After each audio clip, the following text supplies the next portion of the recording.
8e exercice.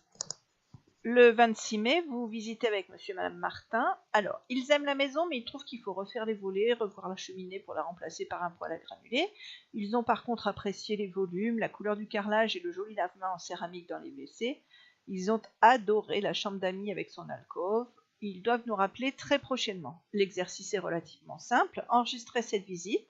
Vous estimez qu'elle a été très bonne, entre 4 et 5 selon votre sensibilité. Vous devez bien sûr envoyer le compte-rendu à votre propriétaire. Bon exercice! Je me repositionne sur mon acheteur. Je viens dans son carnet de visite. Je me positionne sur sa visite réalisée et je viens faire le compte-rendu. Donc, c'était bien le 26. Ils nous disent que monsieur et madame ont bien aimé la maison, pensent qu'il faut refaire les volets. Vous vous souvenez, ce sont des catégories. Vous n'allez pas vous amuser à mettre une catégorie volets. C'est des travaux. Donc, il faut, pour eux, il faudrait refaire les volets et remplacer la cheminée par un poêle à granulés. Ils ont aimé les volumes, la couleur du carrelage, le joli lavement en céramique. Voilà, donc, ont beaucoup aimé la disposition de la maison, les volumes, ont eu un coup de cœur pour le carrelage et le lavement en céramique des WC.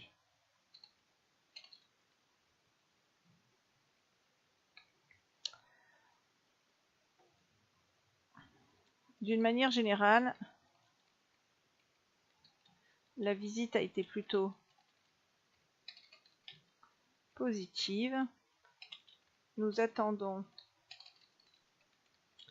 un retour de leur part d'ici 2 ou 3 jours. Sinon, nous ne manquerons pas de les rappeler.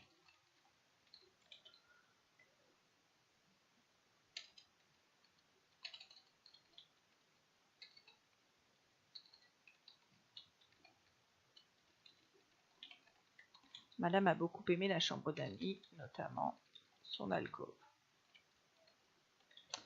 Ensuite, on dit que vous trouvez qu'elle a été plutôt bonne. Je vous rappelle que les notes que vous mettez là restent pour vous. Donc après, vous jugez soit 4, soit 5. 5, ça serait une visite absolument parfaite. D'accord ? 4, c'est déjà pas mal. Donc là, ensuite, vous allez devoir faire mise à jour. Et comme on vous demande d'envoyer le compte-rendu à votre propriétaire, laissez bien cocher la compte-rendu en fait à chaque mise à jour. De la même manière, moi je laisse systématiquement cocher les actions de closing ou de rappel, c'est-à-dire que si la note est supérieure à 4 chez moi, dans 2 jours, le système va me proposer une action à faire de rappeler ces personnes-ci. Sinon, si la note n'avait pas été supérieure à 4, en l'occurrence je vais même mettre 3 parce que moi je mets 3 dans la vraie vie, sinon le système me propose de faire une action à faire à jour J plus 5. En l'occurrence je suis 4, donc j'aurai une action à faire à jour J plus 2 et nous allons voir ça tout de suite. Je fais mise à jour, le système va donc envoyer le compte-rendu à mon propriétaire. Mise à jour, nous vous prions de bien vouloir trouver 6 juin. Je vais vous montrer dans la foulée ce à quoi ressemble le mail. Je fais envoyer, le mail part chez mon propriétaire. Je peux fermer, et si je regarde là, ma visite était du 26, le 31, le système m'a proposé de rappeler mes acheteurs. Voilà le mail à quoi il ressemble. Bonjour monsieur et madame Dupont, d'accord, nous vous prions de bien vouloir trouver 6 juin. Donc ça c'est le texte que vous avez vu dans votre mail tout préparé. Et là vous avez donc pour le client et sa date de visite, les points positifs, les points négatifs et le rapport général de votre visite. Ça va vous imposer un petit peu de rigueur, c'est-à-dire faire des jolis comptes rendus avec du positif, du négatif et une conclusion. Pour certains, ça va changer. Je vous souhaite bon courage pour l'étape numéro 9. À tout de suite.